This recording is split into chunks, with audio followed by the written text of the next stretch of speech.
Ohio, konnichiwa, konbanwa, and welcome back to another episode of the Reanimate Podcast. I'm one of your hosts, Quan Chu, and with me today are your favorite Brits, Ben Croft and Aaron Dangerfield. If you're new to the show, thank you for joining us. We're a podcast dedicated to bringing you the latest in anime news and reviews, at least most of the time.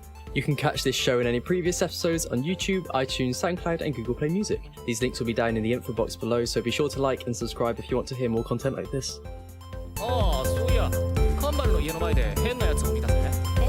いつからカンバルの家の前に鏡が設置されたの？イメージ変わったかな？何が変わったんだよ、この一瞬に。あ、分け目だ。逆。助かった。銃声なしだから。小型の顔面。To start off the show, we'll be talking about the latest episode of Attack on Titan, which is episode 31, known as Warrior. So we're going to get into a bit of spoiler territory because we'll be talking about the reveal of the Colossal Titan and the Armored Titan. So we all watched this together this week on a bit of a group watch. And there was a particular scene that we found pretty weird. The awkward scene, as it's been named. Yeah, I mean, for all of us, we thought that this particular scene was a typo of some sort because it didn't really blend well with the animation. No. At all. I mean, like, even on all the anime forums and stuff, everyone was talking about it, saying how, is it a joke? We thought it was a joke. Nobody thought it was legit, just because of the way it came across. I mean, as I've read the manga, I actually went back while we were watching it to see if that was actually how the reveal took place. And strangely, it was exactly the same. So I think at this point, we should describe what we're talking about. We won't really reveal any names, but we find out that there are two very big characters that we got to know about more and more, especially from season 1, that they are a Colossal Titan and an Armored Titan. And they told Aaron that they are Titans as well and want him to join them for their revolution or some sort. So, which sounds kind of normal when you think about it. But the way it's revealed, it's literally within earshot of everyone else in the cast. Yeah.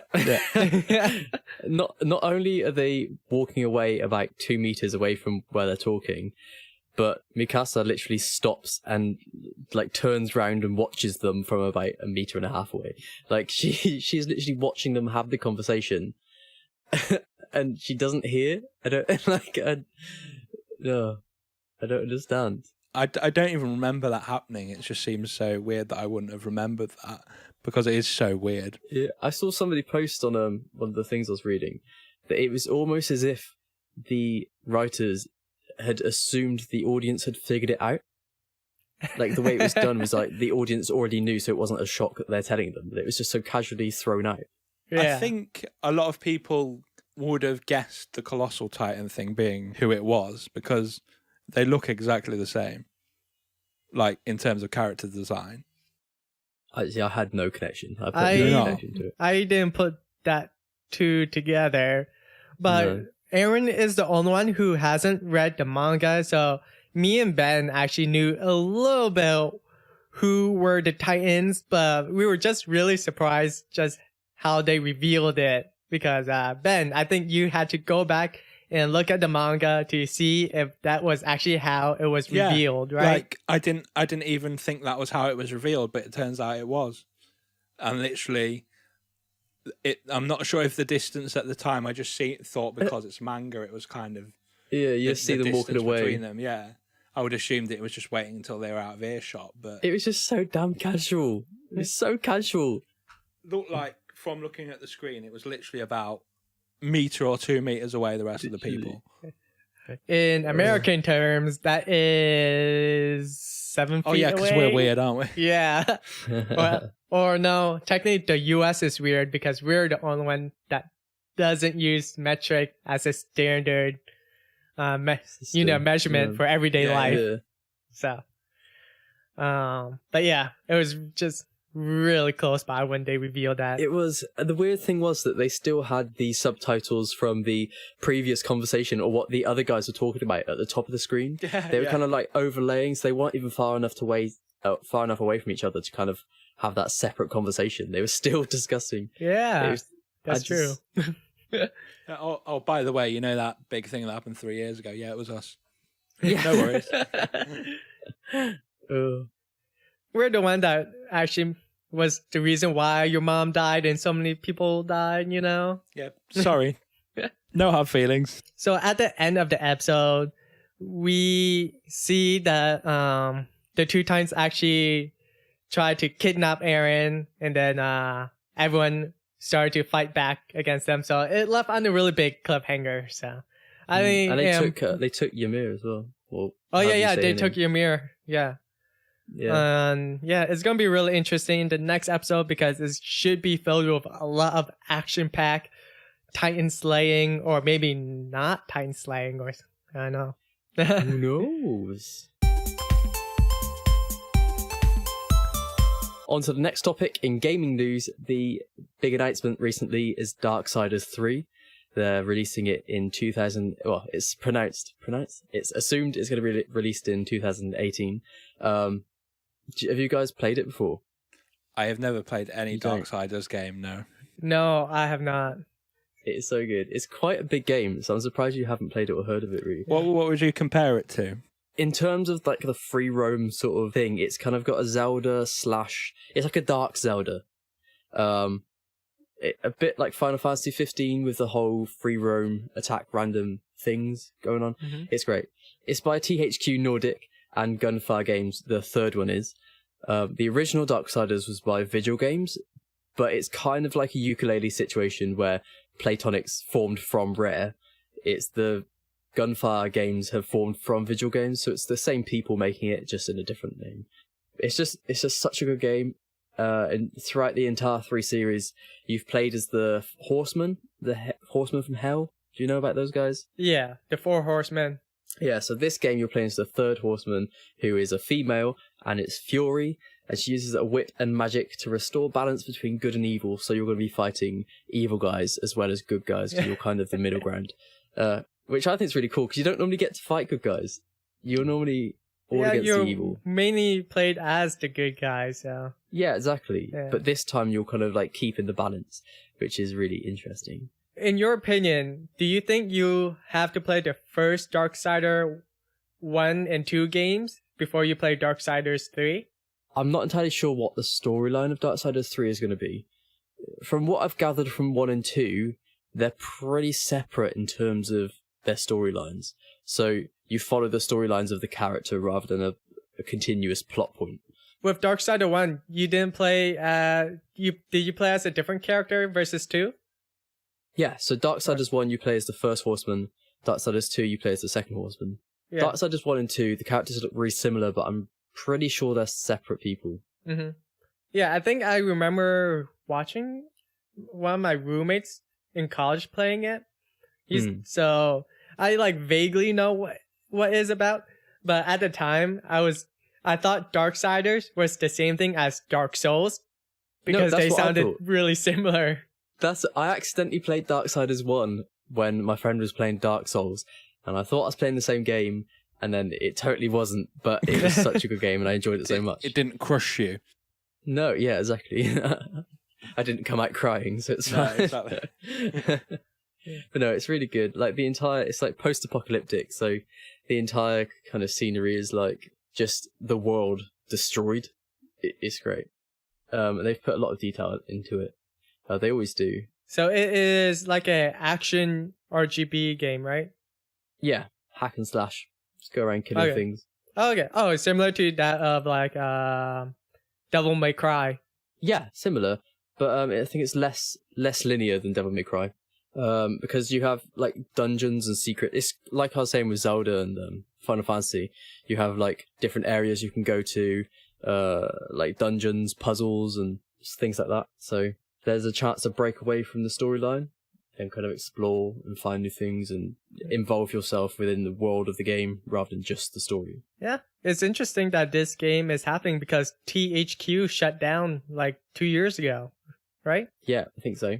And I think that's why the kind of Gunfire Games and everything's coming in, where they've reassembled people from the previous teams to make this game. It's not a Kickstarter either, which is something they'd normally do with something on this kind of level. Yeah. I'm not sure how they funded it. I think it's self-funded. Well, if it was Kickstarter or some sort, you'll definitely know about it because when a game is being Kickstarted, it's all over the news. Yeah, no, I think it's going to be a really good game. And I should hope it's going to live up to the previous two, although this time I think it's going to be a bit different because the characters got some different abilities. There's more of an involvement in magic. Okay. It's going to be quite different, but hopefully it will be similar in terms of fun levels.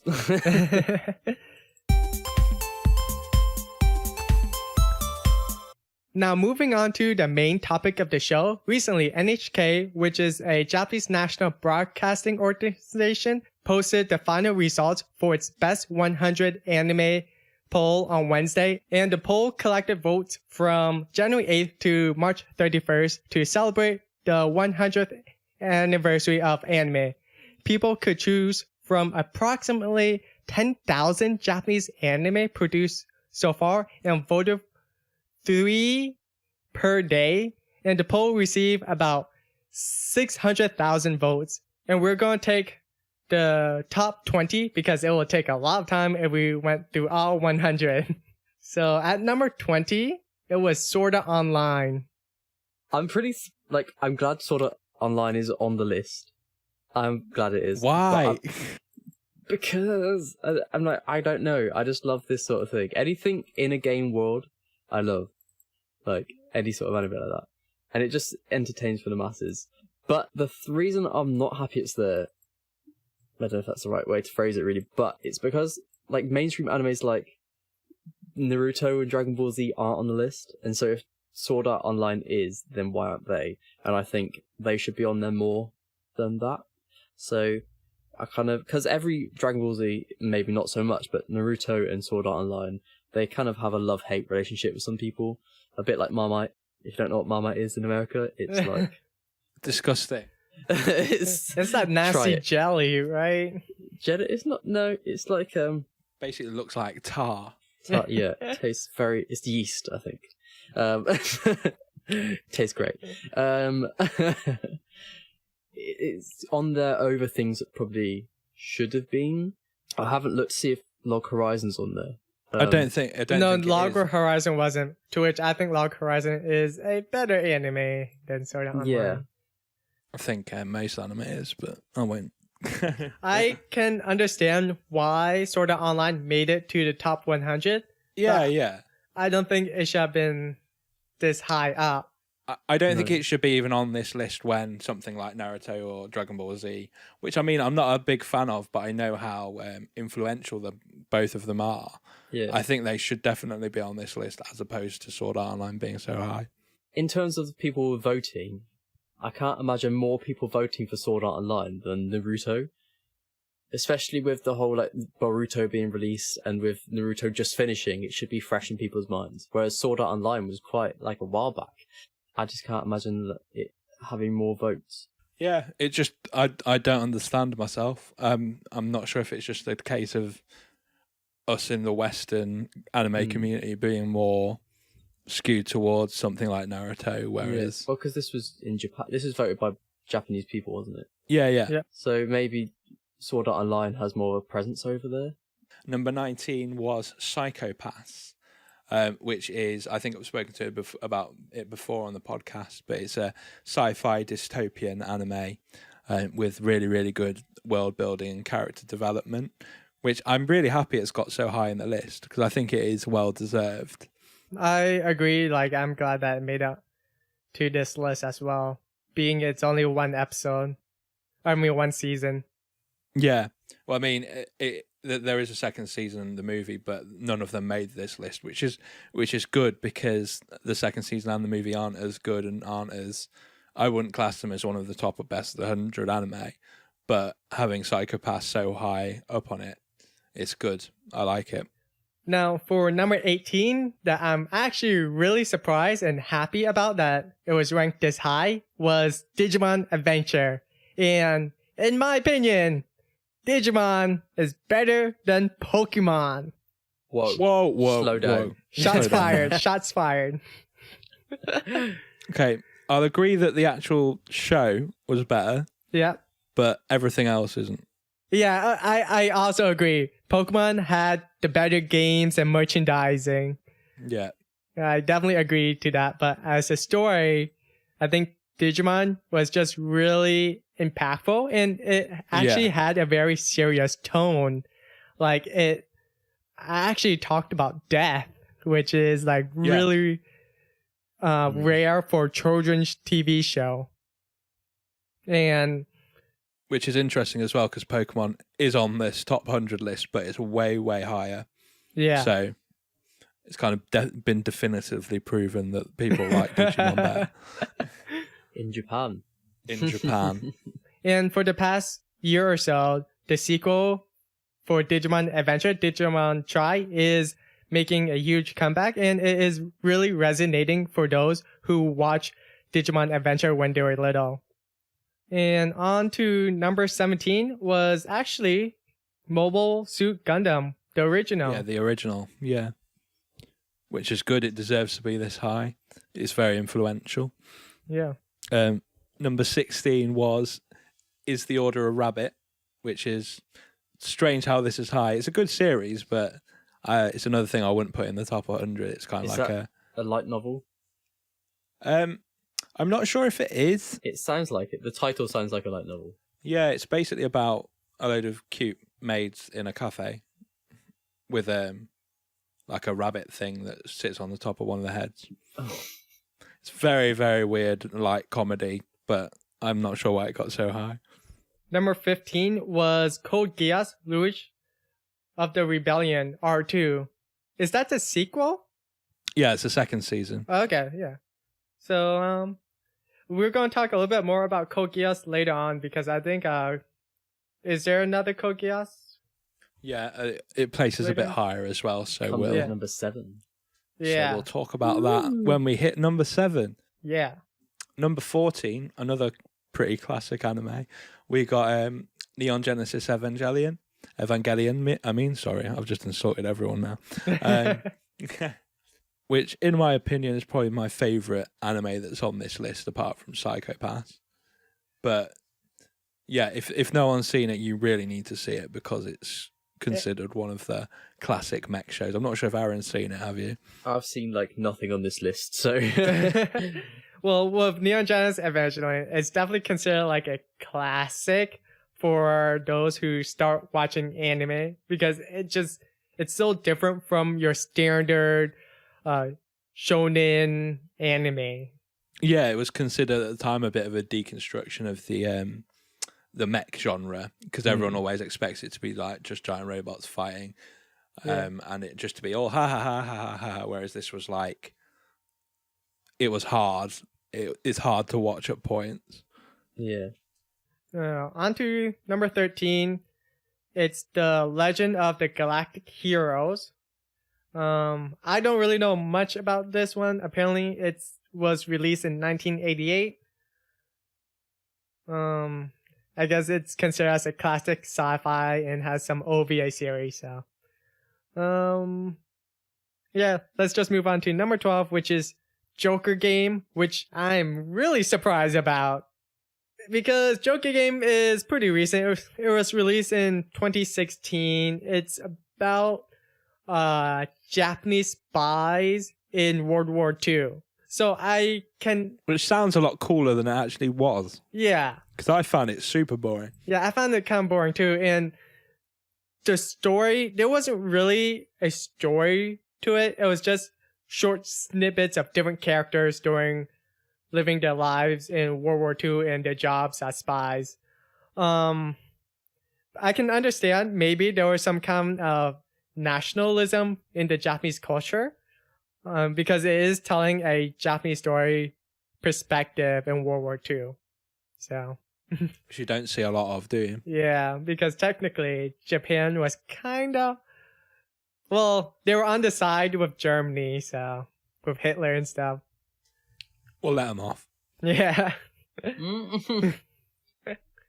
Now, on to some lighthearted stuff. Number 11 is actually Gintama, which I'm okay with this as well, because I actually really enjoy Gintama. And in previous episodes, I think I called myself the Gintama of graphic design. And that's mainly because it is about this group of people who just do odd random jobs trying to make money. And it's a comedy anime that makes parodies of very popular shows like Dragon Ball Z, One Piece, Bleach, and so on. And to a point where I'm actually surprised they made it past like 300 episodes without other anime series suing them, because they blatantly it's like rip off blatant. characters. Like you actually see Vegeta, Goku in the series, but are just giving really weird names. And yeah, I think I wouldn't recommend this anime if you're new to anime, because it has lots of Easter eggs from you should other have watched series. a lot before even going anywhere near Gintama. What's up, everyone? It's Kwan here. If you're enjoying the episode and want to be kept up to date with the latest podcast-related news, then be sure to head over to Twitter and follow us at Re-Anime Podcast, or subscribe to our YouTube channel, The Re-Anime Podcast. You can also send in any question to the Re-Anime Podcast at gmail.com. Again, that's the Re-Anime Podcast at gmail.com. On with the show. And another comedy anime is Mr. Atsumatsu. Have you guys seen any of that? Yeah, I watched it. It was it's based on, there was a really old show called Mr. Atsumatsu, I believe. So it's a bit of a reboot of that. So it's kind of like classic kind of gag manga stuff. It's good. It's worth a watch, but I wouldn't say I don't it's like the character design in this. Yeah. I kind of like put it on and I was like, no, thank you. Yeah. So I'm kind of surprised it's like number 10. But I think I'm there's surprised it's a lot number of advertisement with Mr. Atsumatsu. Yeah, it was in super Japan. popular, and it's because it's based on like a older property. It's more popular. At number 9 is no surprise, is Love Live. Because because Love Live actually is a pretty big anime that I guess It is massive in Japan. all the inner weeaboo really loves, I guess, because it's very moe. I don't know. Maybe I'm making fun of it too much, but I can understand why it was popular. We'll probably talk about it a bit more because surprisingly it placed even higher than this. Because number 9 was just the movie. At number 8 is Card Capture Sakura, which was released in 1998, and I actually remember watching this when I was little.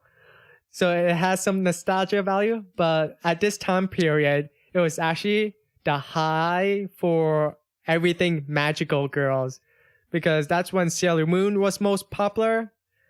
But with Card Capture Sakura, it targeted a younger demographic, so somewhere in like grade school area, while Sailor Moon was more teenager-y looking. So I can understand why a lot of younger kids gravitated towards Card Capture Sakura, because it was kind of relatable. At number 7 is Code Geass Luich Rebellion. Yeah. I am actually very okay with this being at number 7, because Agreed. it is, I will say, is the best military anime out there. And One of the best mecha as well. yeah, the art style is great. It really holds up nowadays. It doesn't look old whatsoever. I mean, 2006 isn't that old, but you can sometimes tell when an anime was released based on its art style. Yeah. As for story-wise and plot, there are so many twists and turns that just knocks you right off. I'd liken it a lot to Game of Thrones in Yeah. terms of plot turns and things like that. Actually, yeah, that makes a lot of sense if we were going to compare like that, because there's some tragic deaths. You're definitely not sure who you're rooting for because you're not sure who's the good guy and who's the bad guy. Until the very end. Until the very end, yeah. And then it's all revealed. And some of the best OPs and ending songs like in anime. Definitely. And then there's a reboot coming up sometime next year, I believe. Yeah, they did a brief trailer of it, which looks quite cool, but I don't know why. Please don't. Yeah, because the way this anime ended in season 2 was pretty finalized. Like, there's no point of continuing the story. So I know Aaron hasn't seen many of this anime on the list, but I definitely recommend watching Code Geass out of this list. Yeah, I mean, I've watched Game of Thrones, so if you're likening it to that, then probably worth something. Next up is Tiger and Bunny, the movie, which we're going to skip this for now because it's ranked higher on this list. Number 5 is Love Live School Idol Project, which, again, makes sense. It's so popular. Number 5 was season 2 and number 4 season 1 as well. Yeah, okay. I mean, do you want to talk about this since you're a huge Moe fan, then? Yeah, I mean, idol anime isn't really my strong point, but I did watch Love Live. I watched both seasons and Sunshine as well. It's all right. You can see why it's so popular. It's just a lot of songs, very nice character design. It's very marketable. And like when I was in Japan last year, there was Love Live everywhere. Even based on the first season, even though that came out like 2 years before, it was still super popular. And I'm sure there are many albums that are still selling now. Oh yeah, tons of them. And figures and all of that. At number 3, we've got Puella Magi Madoka Magica, which is, I think it's deservedly quite high up. It's number 3. This is a magical girl series. It was done by Shaft. And just think of your normal magical girl series. They're all quite cute, aren't they? You usually don't expect a lot of bad things to happen to them. But this is what happens when bad things do happen to magical girls. And there is a lot of death and there's a lot of sadness. And it's a bit of a different kind of magical girl show that I recommend you watch because it's a very different take on the genre. And the art design's really good as well. And on to number 2, and number 1 is actually Tiger and Bunny. And throughout this list, we see Tiger and Bunny show up many times. And I'm actually really surprised that this is number 1.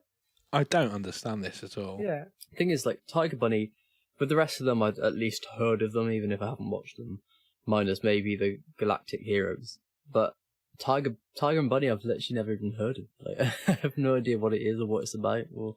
Yeah, I mean, in like the Western community, it's not really talked about very often, is it? No. Yeah, no, it wasn't that big of a hit over here.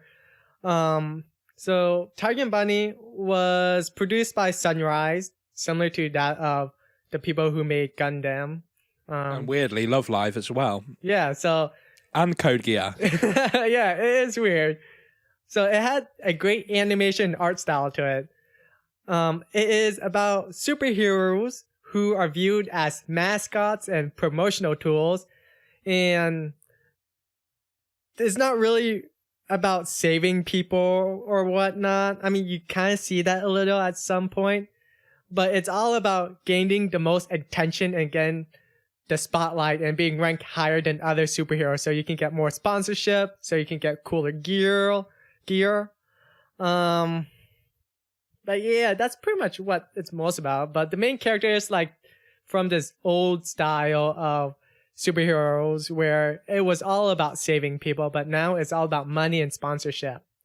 And in Japan, there was a big market for Tiger and Bunny because it was kind of relatable. The anime actually had some real brands that was in the anime. But that's about it. So I'm pretty surprised that it ranked. Yeah, I mean, it wasn't a bad anime, but Yeah. it wasn't. It was enjoyable. It wasn't. Yeah. Yeah, it wasn't particularly memorable though. So yeah, Because we didn't really see Dragon Ball Z. We didn't see Naruto, One Piece, like the big anime on this list. Again, this is the male and female survey list, so maybe they didn't want to take the top ranking of the male list, like Dragon Ball Z and whatnot, as number one. I don't know. I don't think it was just even voted that highly. It's just even Yeah. strange. But there were some like anime on this list that I definitely agree with, and glad to see that made it. Also, there was a few surprises on this list that we actually thought certain anime should have been ranked higher, but it was actually pretty low in our opinion. And some of that was One Piece, Dragon Ball Z, Naruto, and Bleach. And we're going to go through the ones that we're surprised about. At 72 was One Piece, which is a huge shocker because it's still ongoing. Then at 71, it's Full Metal Alchemist. Is that the original one? Yeah, Or the Brotherhood? original one. Did Brotherhood place? I didn't see Brotherhood, but I'm sure it would have. It should have placed actually, because I think Brotherhood would be better. Yeah, Alchemist. yeah. But 71 is pretty low. I'm not sure. Yeah. Mob Psycho 100 is at 69. Haha. Do you think Mob Psycho should have placed at 69? I think it should have been placed higher, but I don't know at what I number. think you could probably. I think you should put it at 100. 100, That would really? fit- So you're that- put lower. No, that would fit with the Mob Psycho title. 100. 'Cause that would fit Oh, with yeah. the title. That went right over my head. Oh, Yeah, that it was good. great. It was great, but I wouldn't class it as like in the top 100. From looking at this list of surprises we got here, so you got One Piece, Full Metal Alchemist, Mob Psycho, ReZero, Sailor Moon, Your Lie in April, blah blah blah. They're all really popular ones in the West. Yeah, All of them are really popular in the West, and all of the ones in the main list at the top are like, yes, they're popular in the West to some degree, but not as much as these ones. So it's just really strange how they kind of flip over, I think. yeah. It shows that difference in Western and Japanese opinion. Yeah, but it's just surprising that because they're still on the list. They've kind of switched positions. So I think, was this list to be done by a Western audience, then like One Piece, for example, would be near the top, whereas Tiger and Bunny might be like where One Piece is, the number like 72. That's definitely something to consider, how in the West there are certain anime that we consider classics and maybe it's not considered like that over in Japan. I think either way, Love Live would have placed really high there because that's got a mental fandom, absolutely mental. Yeah. And how Bebop got 34, I will never know. Yeah, Cowboy Bebop, it's wow, 34. I feel like that would have ranked in the top 10. At least, yeah. Also, I'm really, really happy because like every incidence of K-On! Made it on the list.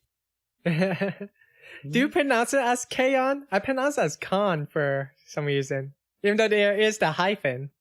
Yeah, well, it's actually based on the Japanese word K-On!, which is Keion, Oh. which is what they are. It's a light music club. That's what it means. Oh, okay. Cool. So, yeah. K-On! Alrighty, guys. Usually at this part of the show, we would be rounding up the podcast. But in this episode, we actually received some audience questions that we want to read out to you guys. So, Aaron, do you want to take charge of this part? Sure thing. So, at the Wolves Den 25 from Nerds of Hip Hop asks, what are some of your favourite musical moments from animes? So, what are some of your favourite musical moments from animes? I think this is a great question for Ben, if he's not dying from his sore throat. I'm sorry. Oh, there's so many. Probably some of the more memorable ones. I'd probably say most of the battle scenes in Kill la Kill. because all the music in that series was perfect for the fights, and they fit really well. So you're looking at actual music within anime. Yeah. See, I was looking more. Oh, 1 second, my headphones gone. I think it was more based on the moment. So, I mean, if anyone wants me to talk about my favourite music in all of anime, I could go on for hours about this. Yeah. See, I was looking at it in terms of like music within anime, like kind of with the characters, diegetic or non-diegetic, one of those. Yeah, that's what I kind of meant. Or is that like actual So- played by the like- characters? Yeah, so like in Angel Beats when they're on stage playing the song. All right, in that case, anything that's in K-On! Then. Yeah, it's the entire series. Yeah, That any of the argument will musical work for scenes. Love Live too. Yeah. Yeah, I love any music in Your Lie in April. I think it's just the way it was done, and it's so good. If you Everything haven't about it. listened to our last episode, we did talk a little bit how Your Line April was so traumatic for some of us, especially me. But yeah, it had some great musical moments in there. also on that musical note as well, Sound Euphonium was really, really good. Yeah, I see what I did there. Yeah. Yeah, Sound Euphonium, some of the music scenes in that actual show, because it's based on like a brass band. Yeah. Some of the actual main scenes towards the end of the show, when they actually play in like an auditorium, is one of the best musical scenes I've seen in any anime ever. It's just perfect. They need to make an actual anime musical. So not like a live action musical of an anime, but an anime musical. Oh no, what would they do? I don't know. It'd be great. I'm like, Would it? My- Would it? it would. Will it be Well, like I'm sure Les it would. Miserables, Yeah. but with anime? I would love well, my favorite bit is it The Cat Returns? I think. Or am I making this up? Oh I yeah, don't know. from the Ghibli film. Yeah, I think so. Yeah. Is it that one? No, that's the wrong film. She sings Country Road. Country Road, take me home to the place I belong. That one. I don't know. I'm not sure. Right, okay, give me 2 seconds. I'm going to find a name. He's gonna find out. I know it's like my favourite one, but this is really embarrassing. I think, okay, so you'll look that up. I'll talk about my favorite moments in favorite musical moments in anime. Wow, I'm drawing a blank because a lot of them. Okay, it's from Whisper of the Heart. There you go. Oh, okay. Okay. Yeah. Man, I'm like with musical moments, I mostly remember all the sad ones, like the death scenes in certain series, like Gurren Lagann, Oh yeah. You're on April. Yeah, I don't know why I'm thinking all sad ones because maybe that's made the most impact on me. I always really like at the end of a series when there's like some impactful battle scene and they play the OP music over the top. Oh yeah, Yeah. I think Fairy Tale's one for that. Yeah, Fairy Tale had good one. Bleach. Gurren Lagann, definitely. Yeah. If you watch Bleach and when they go into Bankai mode or Ichigo goes into Bankai mode, it plays this like R&B style music, which caught my head for the longest time. Yeah. All the stuff in Soul Eater as well.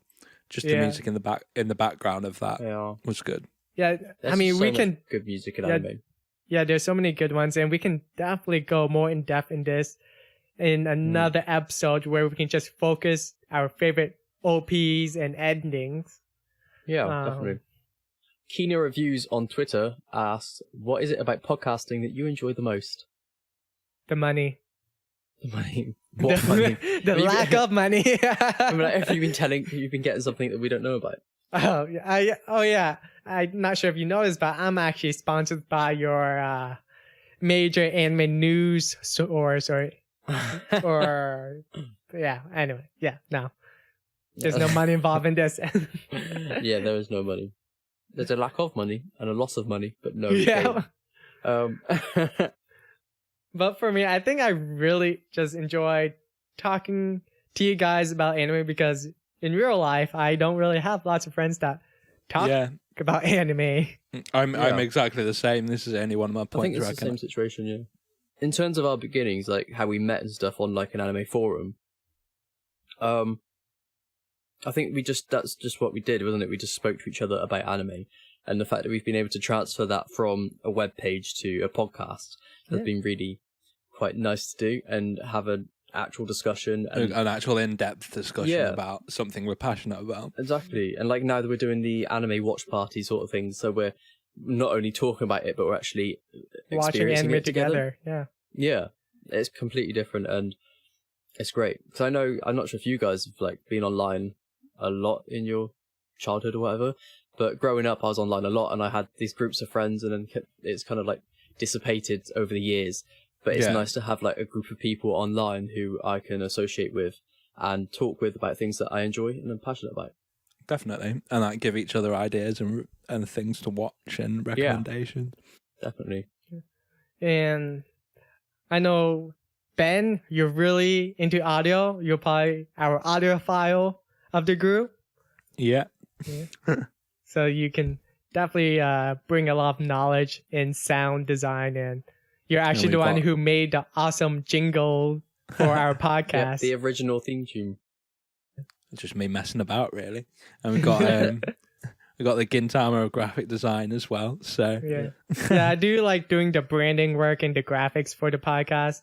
And even though I complain about how long it takes me to like edit the YouTube videos together, because we are going towards more of a video format over on YouTube, at least trying to, but also focus on the audio quality of the podcast, which seems to be improving every episode. So we're super happy ourselves with how it's turning out now. Yeah. And I'm just over here doing my own thing, eating food, you know? No, Eating Chinese food as usual. I've got my cheesy puffs on fun. if I were to give you a title, I will call you as our social media manager, because you're the one who is contacting a lot of other people to collab or just interacting with other people via Twitter. There you go, that's me. Okay. That's what we enjoy about podcasting.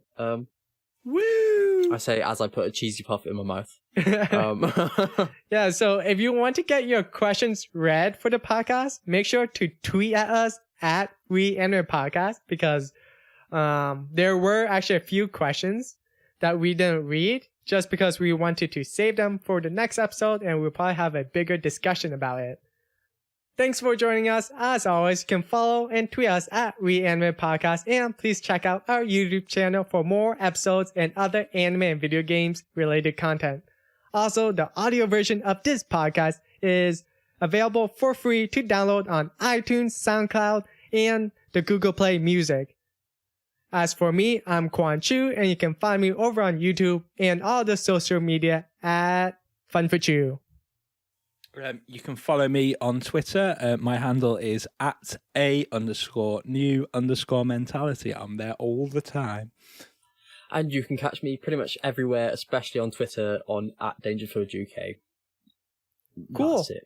That's it. Cool.